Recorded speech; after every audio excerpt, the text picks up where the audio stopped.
बनाना बाद में। बेटा रेनबो, रेनबो डिस्पर्जन का ही कंसेप्ट है, डिस्पर्जन का प्रैक्टिकल एप्लीकेशन है आपकी एटमॉस्फेयर में। तो एटमॉस्फेयर में आपने रेनबो तो देखा ही है ना। तो हर बारिश के बाद ऐसा कुछ दिखता है, कभी कभी दिखता है, हर बारिश में नहीं दिखता। तो रेनबो आपको पता है, रेनबो में भी डिस्पर्जन होता है। वो कहते हैं कि एवरी वाटर ड्रॉपलेट, जो भी एटमॉस्फेयर में ड्रॉपलेट्स रहते हैं, मॉइस्चर के अंदर ड्रॉपलेट रहते हैं, हर एक ड्रॉपलेट एक प्रिज्म की तरह काम करेगा। तो प्रिज्म में जब व्हाइट लाइट पड़ती है तो 7 कलर में टूटती है। तो इसमें क्या होता है, आपने देखा कि भाई एक ड्रॉपलेट में अगर सनलाइट पड़ेगी तो इसमें 2-3 कंसेप्ट होते हैं, जरा ध्यान सुनना। 2-3 कंसेप्ट क्या होते हैं। इस पॉइंट पे होता है रिफ्रैक्शन, जैसे इस पॉइंट पे लाइट जाएगी 2-3 कलर में तो यही टूट जाती है, 2-3 कलर में तो यही टूटते। तो सबसे पहले डिस्पर्जन यहीं पे स्टार्ट हो जाता है, तो इसे कहते हैं रिफ्रैक्शन। जब लाइट दूसरे फेस पे पहुंचती है, दूसरी साइड प्रिज्म के, तो बाहर नहीं निकलती। लाइट जब दूसरे फेस पे पहुंचती है तो इसका ना वेवलेंथ बढ़ जाता है, तो ये जो ड्रॉपलेट है, वाटर ड्रॉपलेट, से बाहर नहीं निकलने देता, अंदर ही मोड़ देता है, अंदर ही रिफ्लेक्ट करा देता है। इसे कहते हैं इंटरनल रिफ्लेक्शन। क्या कहते हैं? Internal reflection. आप अगर साइंस लेंगे 11th-12th में तो आपको ये बताया जाएगा। अभी तो आप सिंपली ये याद रखिए कि जब लाइट एक फेस पे पड़ी इधर तो रिफ्रैक्शन हुआ, उसके बाद इसका वेवलेंथ बढ़ जाने की वजह से ये बाहर नहीं निकल पाती, तो अंदर ही मुड़ जाती है, उसे कहते हैं इंटरनल रिफ्लेक्शन। ठीक है, एक रिफ्लेक्शन हो गया। उसके बाद जब इस फेस पे पड़ती है तो फिर से बाहर निकलेगी, फिर से रिफ्रैक्शन होता है। तो 2 बार रिफ्रैक्शन होता है, यहां पड़ने के बाद बाहर निकल आती है, कि यहाँ पे एंगल इस तरह से होता है कि उसे बाहर निकलने दिया जाता है। तो 2 बार रिफ्रैक्शन होता है, 1 बार रिफ्लेक्शन होता है। यहाँ पे भी ये भी मुड़ेगी, इसमें भी होगा। तो जैसे वो जितनी बार भी रिफ्रैक्ट होगी, अलग अलग कलर आपको दिखाई देंगे। यहाँ से भी अलग अलग कलर में ये स्प्लिट हो सकती है। रिफ्रैक्शन जैसे होगा तो 2-3 कलर में आपको लाइट अलग अलग दिखाई देने लग जाती है। ठीक है, तो ये हमेशा रेनबो हमेशा सन के ऑपोजिट डायरेक्शन में दिखता है। सन जहां से होगा उसके ऑपोजिट डायरेक्शन में सनलाइट के उधर दिखाई देगा वो। तो आपने क्या समझाना है कि rainbow is a natural dispersion of light, natural phenomena of dispersion of light, जिसमें हर एक रेन ड्रॉप, हर एक ड्रॉप एक प्रिज्म की तरह काम करती है। जब सनलाइट उस पर पड़ती है तो पहले रिफ्रैक्शन होता है, फिर इंटरनल रिफ्लेक्शन होता है, फिर रिफ्रैक्शन होता है। तो 2 बार रिफ्रैक्शन, 1 बार रिफ्लेक्शन। इस बार बार मुड़ने के दौरान लाइट अलग अलग कलर में डिवाइड होती जाती है।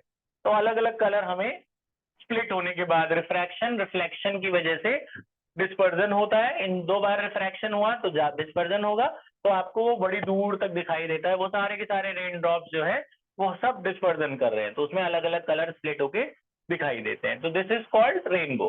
अब एक कंसेप्ट और है, वो भी मैं समझा देता हूँ, अभी आपको लिखवा देंगे। उसका नाम है, अगला टॉपिक है एटमॉस्फेरिक रिफ्रैक्शन। ये पहले समझ लो फिर अभी लिख लेना। एटमॉस्फेरिक रिफ्रैक्शन आपका नया टॉपिक, ध्यान से सुनिए। एटमॉस्फेरिक रिफ्रैक्शन क्या होता है? जो हमारा एयर है, जो हमारा एटमॉस्फेयर है, हवा, उसमें 2 टाइप की एयर पाई जाती है। हवा, एयर के 2 टाइप होते हैं। First is hotter air and second is cooler air. Hotter air and cooler air. जो गर्म हवा होती है वो लाइट होती है, उसमें मॉइस्चर नहीं होता, तो वो हल्की होती है तो ऊपर चली जाती है। तो हॉटर एयर हमेशा एटमॉस्फेयर में ऊपर पाई जाती है, और जो गर्म गर्म हवा ऊपर पाई जाएगी। जो ठंडी हवा होगी उसमें पानी होता है, मॉइस्चर होता है, वो भारी होती है, वो नीचे पाई जाती है। तो ऊपर पाई जाएगी, मान लो ये हॉटर एयर है, ये हॉटर एयर है, और ये है कूलर एयर, ये वाली कूलर है, इसमें मॉइस्चर ज्यादा है। तो ये आपकी हॉटर एयर है, और नीचे वाली जो होती है वो आपकी कूलर एयर होती है। जब सनलाइट इस पे, सनलाइट जब पड़ती है तो हॉटर एयर में क्योंकि पानी की कमी है, मॉइस्चर है नहीं, तो गर्म हवा सीधी आने देती है लाइट को, उसमें कोई रिफ्रैक्शन नहीं होता। जब गर्म हवा से लाइट जाएगी सीधी चली जाएगी, कोई लाइट मुड़ेगी नहीं। लेकिन जैसे वो ठंडी हवा में पहुंचती है, यहाँ पहुंची जैसे इधर जहाँ पे कूलर एयर है, क्योंकि इसके अंदर पानी है, तो वो लाइट को मोड़ देता है, लाइट को अपनी जगह से हल्का सा रिफ्रैक्ट करा देता है। तो this is called atmospheric refraction. मैंने हवा में भी लाइट मुड़ती है, एटमॉस्फेयर में भी लाइट अपनी जगह से बेंड हो जाती है। क्यों? क्योंकि अलग अलग एयर की वजह से। कूलर एयर में पानी की मात्रा ज्यादा होती है, मॉइस्चर ज्यादा होता है, तो due to more moisture content atmosphere refract the sunlight, this is called atmospheric refraction.